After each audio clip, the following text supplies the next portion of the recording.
If you live in America, I believe there's never been a time more important than today for you and I to create wealth for ourselves. And let me explain to you what I mean by this. I don't mean wealth as in the Ferraris, the Lambos, the Porsches, the big houses, all that other stuff, although there's nothing wrong with that. I'm talking you and your family being financially free, financially set, so you go to sleep at night comfortably knowing all the major decisions of your life, they're going to be taken care of. So why am I saying today is the most important time? Here's why.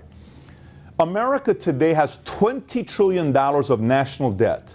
That's just the national debt, most we've ever had. On the other side, we have $60+ trillion of unpaid debt.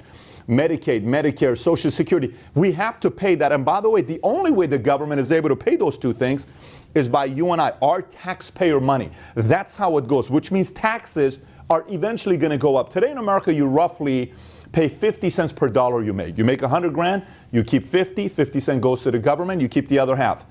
I believe today you got to get your income in the next 3 years to $250,000 bare minimum. And in 5 years, you got to be around $500,000 your income. So the question becomes, well, Pat, I've never made this kind of money. How am I going to make it? I'm going to talk to you in this video on 4 steps how to create wealth for yourself. By the time you're done with this video, you're going to know the 4 steps how to create wealth for yourself. And I'll make a case to you, just like an attorney does, on why I believe today's by far the most important time for you to create wealth for yourself. And you can be the judge of it. You can say, I disagree. I don't agree with what you're saying, Pat. Or at the end, which what I believe is going to end up happening, you're going to say, this makes a lot of sense. So having said that, let me introduce myself. My name is Patrick Bet-David. I'm the CEO of PHP Agency. I also have a show on YouTube. I'm the creator, the founder of Valuetainment. It's a channel on YouTube. So 2 years ago, I did a video answering the question how I made my money. A lot of people were curious, Pat, how do you make your money? And I explained that in a video that I did a couple years ago. A lot has changed since then till today. I'm going to give you an update both on PHP as well as Valuetainment. Back in January of 2016, when we shot this video, Valuetainment had a total of 22,070 subscribers. We had roughly 8 million minutes watched, 4,433 comments. This is what the numbers looks like today. We have roughly 450,000 subscribers, 200 million minutes watched, and 85,000 plus comments on Valuetainment. So aside from these stats that you see with Valuetainment growing, we've had a lot of different guests on Valuetainment: Mark Cuban, Magic Johnson, Wayne Gretzky, John Calipari, Tim Grover, Clint Hill. The list goes on. It's been now taught at many different universities around the world. It's exciting what's taking place with Valuetainment. But let me tell you about PHP front and what's been taking place with that.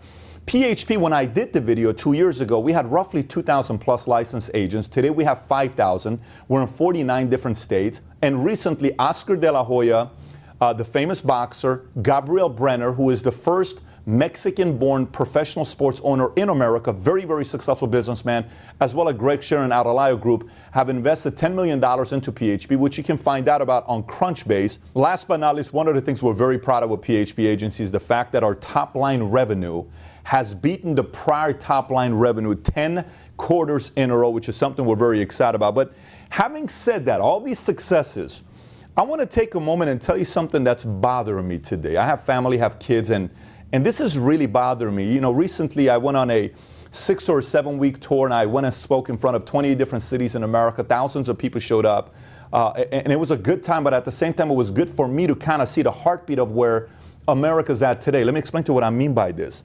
You know, my kids, every night I come home and I look at my 2 boys in the eyes. My daughter's a year old, so I don't yet do it with her, although I joke with her sometimes. But I look at my 2 boys and I ask them, I say, Daddy, what are the 4 things we focus on as a family? And they say, Daddy, we focus on lead, respect, improve, and love. I said, yes.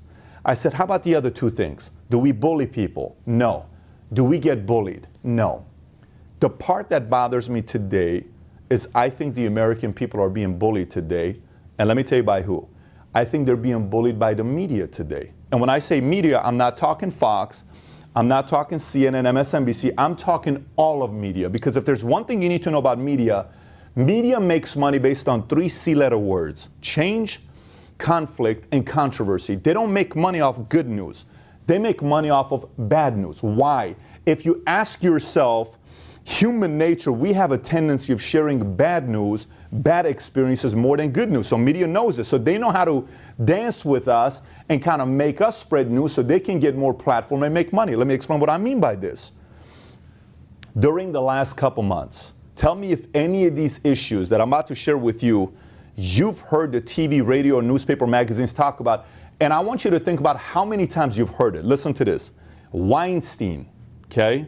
Kevin Spacey, Colin Kaepernick, NFL, Trump, Clinton, Russia. It doesn't matter what it is. Every day they're talking about topics that don't necessarily 100% affect 100% of all the Americans today. Why don't we talk about things that affect everybody? Things such as finance. Let me give you a stat for you to be thinking about. This is something that I would like to see the media talk about more. You don't even hear politicians talk about this a lot. Here's a stat I want to show you. This is a stat showing you what cost of living looks like today versus 1990. Now, the most recent stats I have is comparing 1990 to 2015. Now,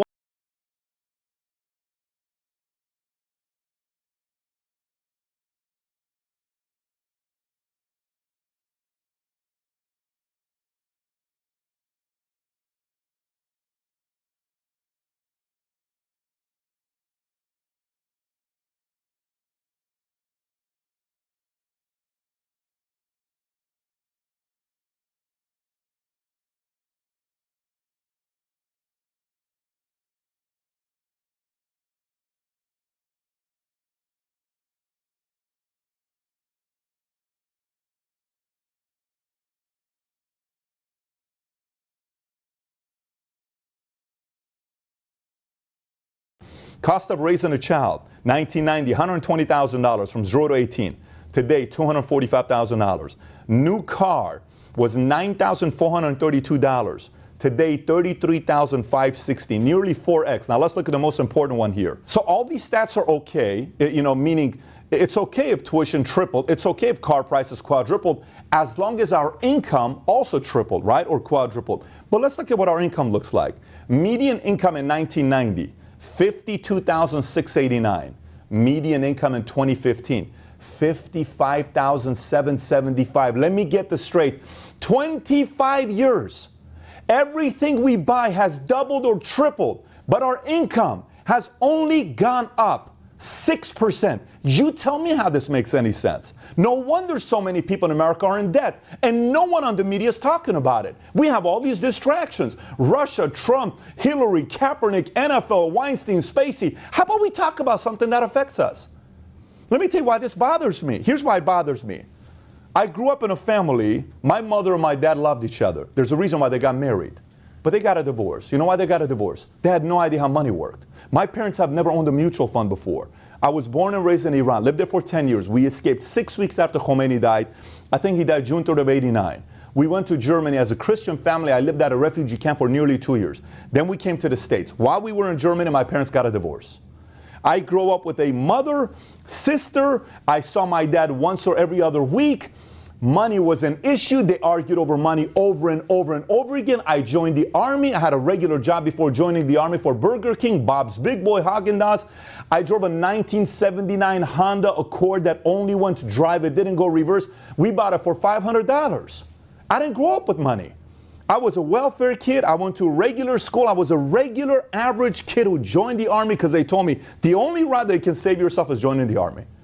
And the entire time while I'm growing up, watch this, the entire time while I'm growing up, maybe you relate to this, all I was fed by everybody around me, including media, rich people are greedy. Money is the root of all evil.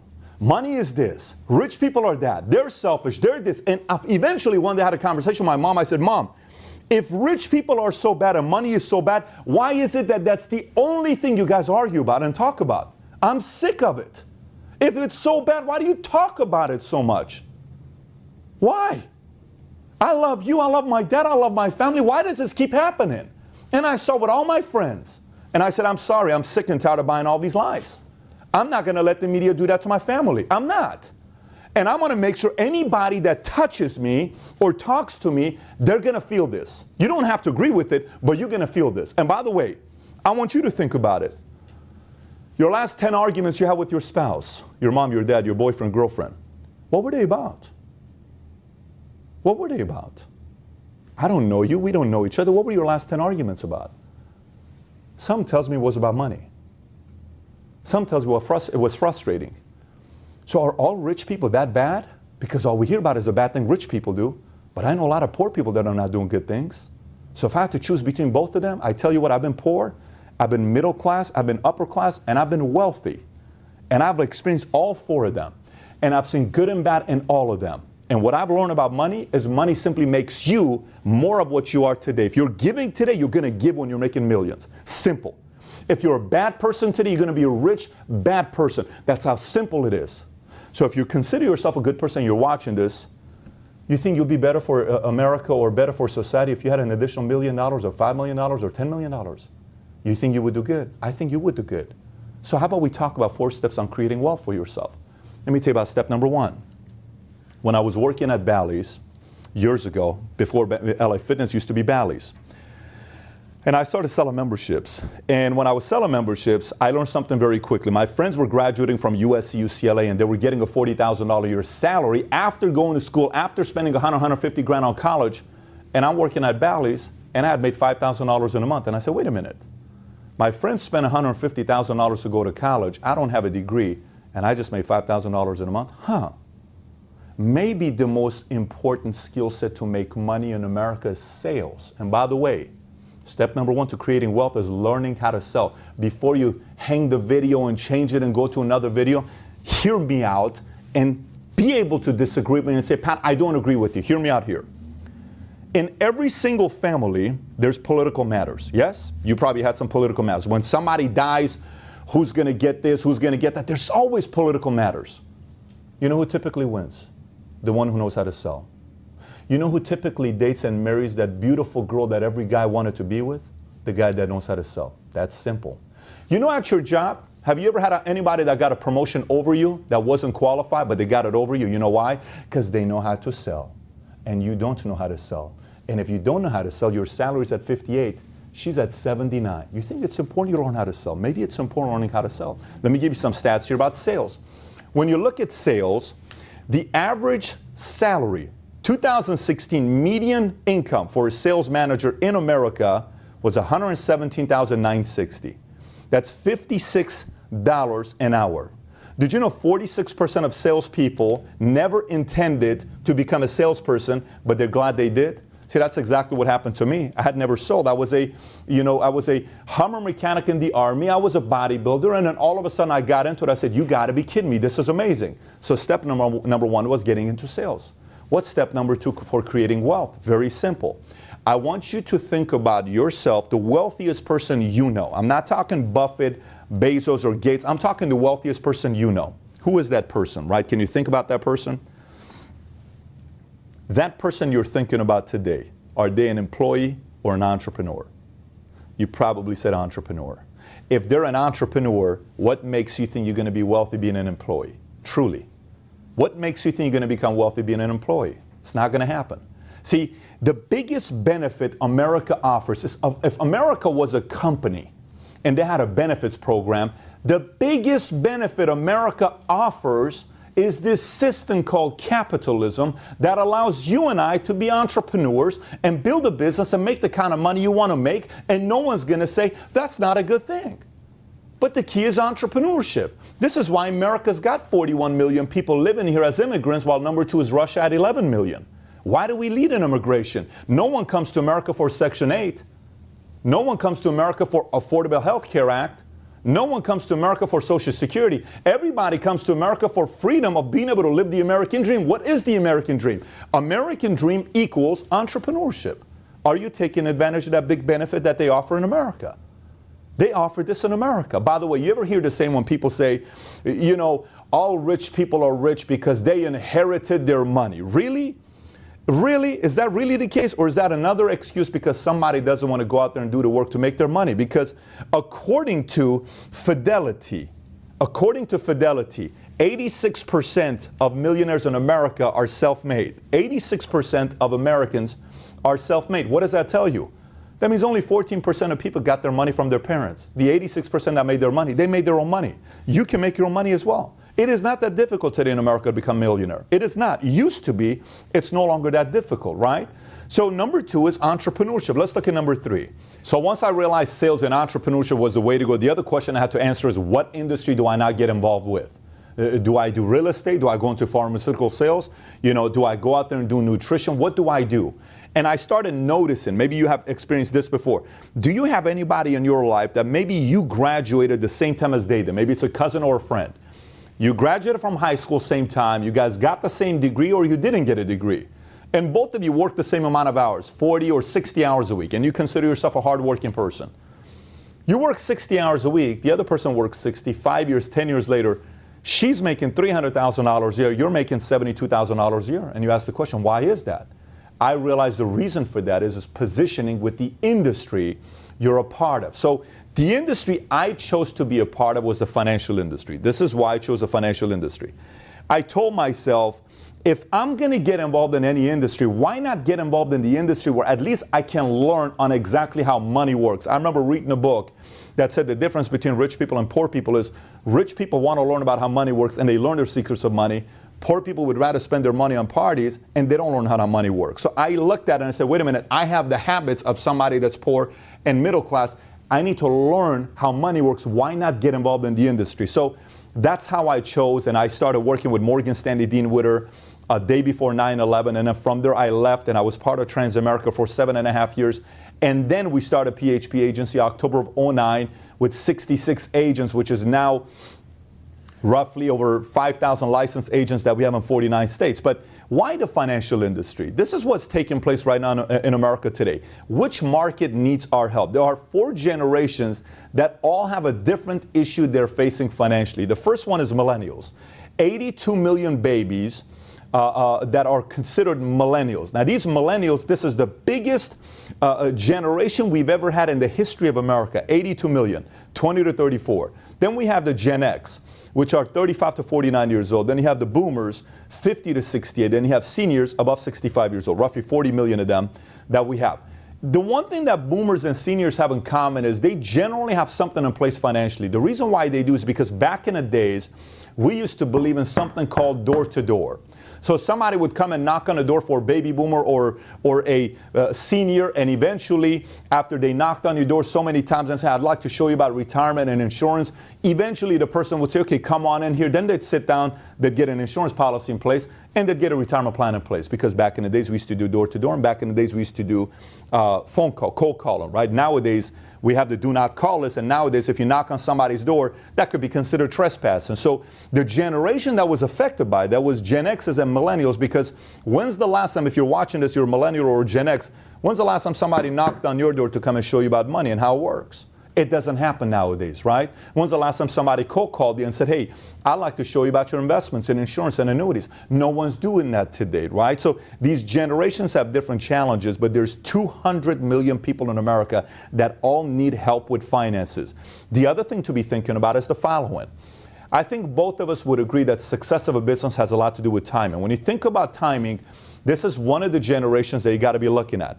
Between 1946 and 1964, 76 million babies were born in America. We call these babies baby boomers. And the reason why they were born after 46 is because when war ended, husband came back, hasn't seen wife for the longest time. First thing they're thinking about doing is having dinner. Right after dinner, they're thinking about making babies. America was on fire. We made 76 million babies. Now, you may ask the question and say, what does making babies have to do with business? Everything. Look at the stats here.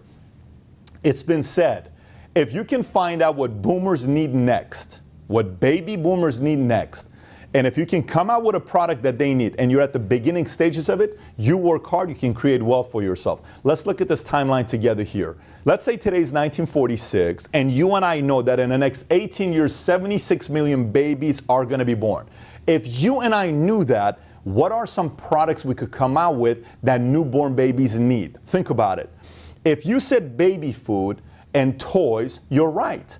You think about Gerber and you think about Mattel. These companies came around that time because they knew exactly what was needed next. Let's go into the 50s. Kids are now turning 5 to 7 years old. What do we start attending at this age? School, right? But America didn't have enough schools to facilitate for 76 million kids. So what do we have to build? More schools. What industry thinks the best industry to be a part of in the 50s? If you said construction, you're right. By the way, 48% were built between 1950 to 1969. It's all about timing. If we go into the 60s, these kids are now turning 16 years old. What's the first thing on a 16-year-old mind? They want a car. Now, do they want a station wagon or a sports car? These guys want sports cars. What car do you think came out in the 60s? Whether you said Corvette or Mustang, you are right. These companies realize 16-year-olds want a nice, fast supercar, and these companies started growing. 70s and 80s, these kids started turning 30 years old. Wife looked at the husband and said, honey, I'm sick and tired of renting. Let's buy a house. Real estate took off. And last but not least is today. See, these baby boomers are no longer babies today. They're now 50 to 69 years old. What do you think they're thinking about? They're thinking about retirement. What do you think they need most?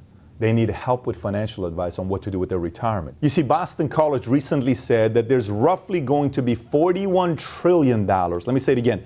$41 trillion that will be transferred from baby boomers to the next generation. You hear a lot of people use the B word. This is the T word. $41 trillion that's going to be transferred. What does that tell you? What that tells you is we need more agents in the industry. And as you look at this next slide here, this is what you see. In America, back in 1970, we had roughly 204 million people living in America. And we had 500,000 licensed agents in 1970. Today, our population is 316 million. These are stats from 2013 from LIMRA.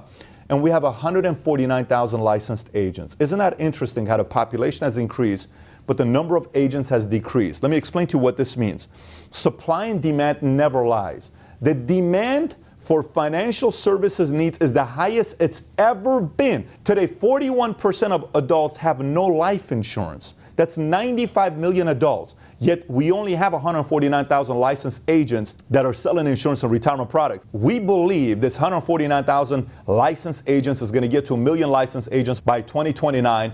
And if I were you, this is why so many people are getting involved in the industry today. Matter of fact, California just changed the law recently that instead of getting a 70% on your test to get your insurance license, today's 60%, and they just passed a law that now you can take the insurance license in Spanish because there is so much need in the Hispanic community that also needs to have life insurance policies in place instead of just focusing on having GoFundMes. I see so many people on Facebook, my friends, I'm from Iran, I'm half Armenian, half Assyrian. I see so many people saying we need a GoFundMe here because someone passed away, the breadwinner passed away. Can you put $200? Can you put $300?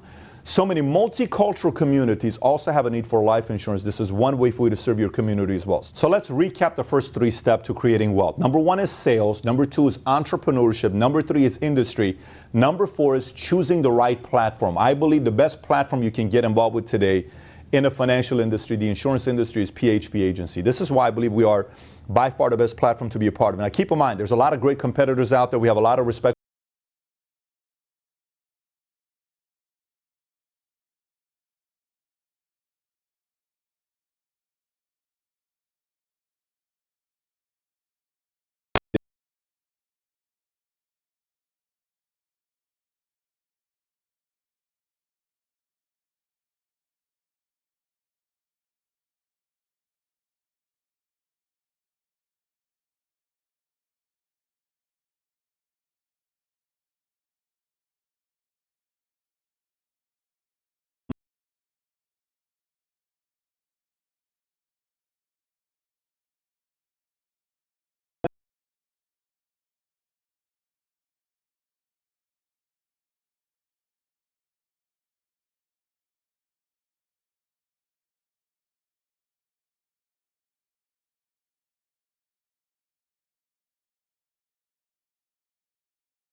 Ellsworth, who is our president, Tom's background prior to becoming the president of PHP, he used to be part of Jamdat. Many, many years ago, they made games for phones. They were the first company that made games for phone. You may remember Jamdat Bowling. I remember when Tom talked about how he and his owners, they bought Tetris. If you play the game Tetris, they own Tetris. They eventually sold Jamdat to EA Sports for $680 million. Tom comes from the world of technology. He was the former founder of Premier Digital Publishing that he sold to HarperCollins, and he was a former CEO of GoTV, where they sold that company as well. All of those things makes Tom one of the most experienced people in the marketplace in the world of technology, and he happens to be our president, which we're very, very proud of. You can actually go out there and search him and go look him up on LinkedIn to find out a little bit more about his background. When it comes down to carriers and partners that we have, we're very proud with the partnerships we have. We work with companies such as Foresters, National Life Group, AIG, National Western, Allianz, Lincoln Financial Group, Mutual of Omaha, and many more. Let's talk about the kind of money you can make in this industry. Obviously, you got to keep in mind that the financial industry is a very, very big industry, and there's a reason why all these big financial institutions and life insurance companies have their logos on these skyscrapers in New York, Chicago, downtown LA, because there's a lot of money to be made. The life insurance industry alone employs 5.7 million people in America. So it all depends on how big you want to build this. We have a lot of people that get started with us that part-time, they simply get their insurance license to do this part-time. They get trained, somebody goes out there and helps them out. And you can make anywhere between $1,000, $5,000, even some make $10,000, $20,000 a month part-time. Then there's people that want to become marketing directors, similar to real estate, where you become a broker, you run your own office, you have your own agency. You can make as much money as you want to make with that, $10,000, $50,000. We've even had people make $100,000 in a month. And then you can become a chairman's counsel, which is somebody that has a vision to want to build a national agency. And that kind of income can go into the multi-seven-figure-year income if you do it right. It's a lot more work. It's going to take a lot more effort. But if somebody thinks big enough to want to do that, that life can be there for you to go out there and make that kind of money. Outside of the kind of money you can make with PHP, I want to talk to you about one of the main factors why we're getting so many leaders across the country, matter of fact, around the world, that want PHP to come to their cities and their states, and they want to be leaders representing PHP in their communities. We offer a wealth equity program with step number one is vesting. If you're with us for 12 months, you're a field associate, you're vested. Number two is being able to sell your own agency. So say you're with us for 5, 10 years, 10 years later, your business is generating $2 million of income, and you want to sell that to somebody. Somebody offers you $6 million, $5 million, you want to sell it. You're more than welcome to sell it as long as you meet the guidelines, but you can sell your agency. And last but not least is offering a equity program within the company, which means you're getting shares of the company. And the reason why we did this, we currently have over 30 leaders that own a piece of the company. The reason why we did this is because we wanted our field leaders, yourself, to treat this company in a way that is your own company. I think a lot of times people work for other companies and they may get profit sharing or bonuses, but there's a big difference between that and owning a piece of the company. That's one of the things that we offer to you. So the person that told you about this video, you can actually ask them to send you the compensation video that gets into details. And in that compensation video, I actually explain everything with our compensation video to the T. I won't be doing it in this video. So having said that, the part that we're slightly different in a big way with everybody else is if you work with us and you hang out with us one time, it won't be the last time you do it. You're going to want to do it second time, third time, fourth time, fifth time, because we like to have fun. I mean, we'll do weird things. When I say weird things, we'll run a contest and we'll say, we're going to Dubai. And we'll take you to Dubai and we'll put you at Atlantis, or if you're one of the top performers, we'll put you at Burj Al Arab, the only 7-star hotel in the world, and it's $3,500 a night. And we'll rent a yacht and we'll go in the middle of the water and we'll be doing backflips off a yacht into a 98-degree water while someone's cooking for you and having a cocktail with your wife. We'll do things like this. We'll rent out a massive mansion in Tuscany, Italy, 17 bedrooms, and take you and your spouse there and have a wonderful time while having a full-time chef cooking for us every day. And if you want to learn how to make Italian food, you can also do that. We'll take you to the Caribbean and show all the islands. We'll go to Hawaii, we'll go to Cancun, we'll go to Costa Rica, we'll go to Aspen. We'll surprise our leaders and rent every single exotic car in Las Vegas and put a blindfold on our leaders and have them walk up to the Ferrari, the Lambo, the Porsche, the Bentley, and then we'll throttle it while they have their blindfolds on, and they'll take it off and they'll say, oh my gosh, a Lambo sitting right in front of me. There are certain things we do that we like to reward our leaders. We're very much of a sports-minded, competitive environment. So if you're a former athlete, you will definitely like working with us as a company. We have contests that resemble a lot of the sports contests that you'll see out there. So for those of you that are athletes that you truly love to compete, and if you really think you're a competitor, I challenge you to want to come and compete with some of our leaders. Our guys know how to compete. And they do it in a way that's fun, yet at the same time, they do it in a way that brings out the best of everybody. So now that I've told you about the 4 steps on how to create wealth for yourself with sales, entrepreneurship, industry, platform, I want to kind of tell you what's happened to my life with this industry. You know, when I first got involved in this business, I didn't come from a lot of money myself. You know, my dad worked at a 99-cent store in Inglewood, California. My mother went back to Iran because we didn't have a lot of money. My sister and her husband got married, and when they got married, right after the wedding, they went to Burger King, they ordered Whoppers, then they went to Holiday Inn, and then they went home, and that was their anniversary. We didn't have a lot of money. We don't come from a lot of money. And I had dreams.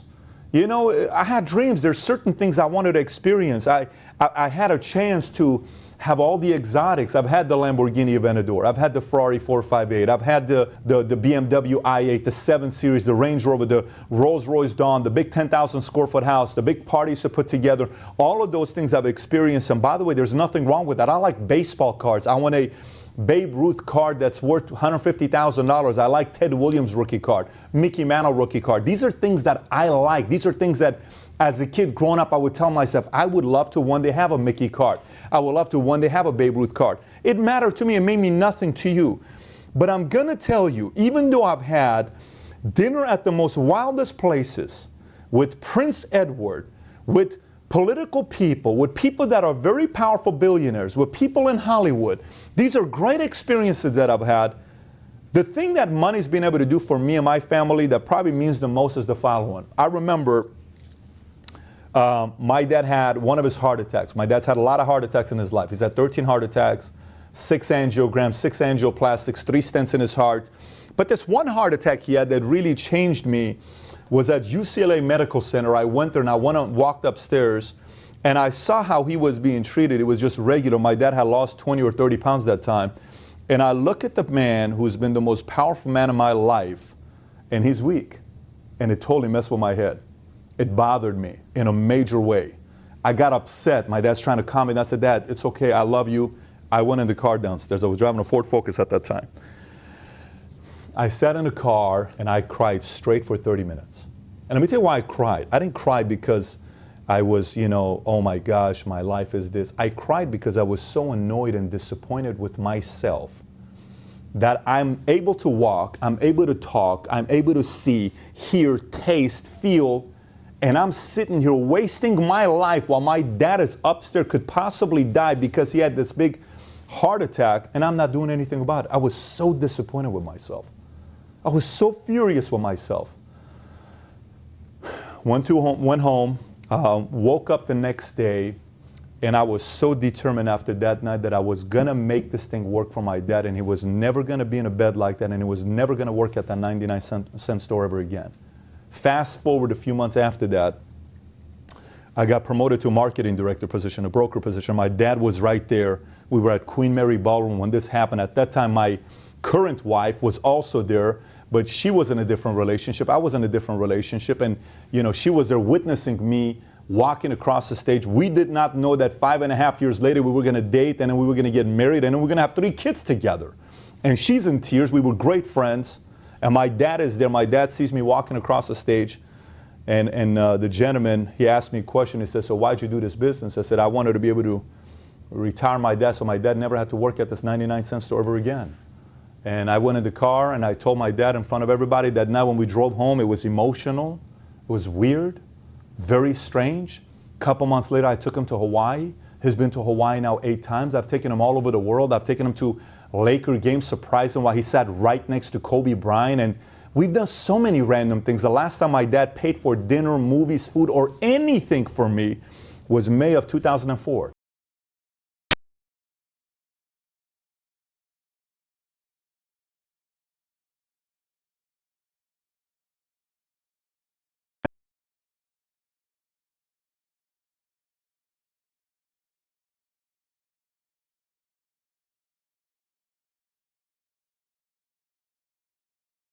Tells me you do as well.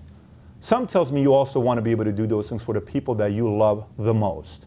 Some tells me privately when you watch movies like Braveheart, when you watch movies like Gladiator, and you see these stories of redemption, while the hero at the end redeems himself, while the hero at the end faces themselves, stops making excuses and justifying all these reasons why they're not winning, and they finally face their fears and they make it happen. And you get emotional, just like I do. I wanted to be there for my family. I think you want to be there for your family as well. I don't know you, we've never met before. But if you're somebody that resonates with anything I told you in this video today, I cannot wait to meet you. I cannot wait to have you be part of our firm.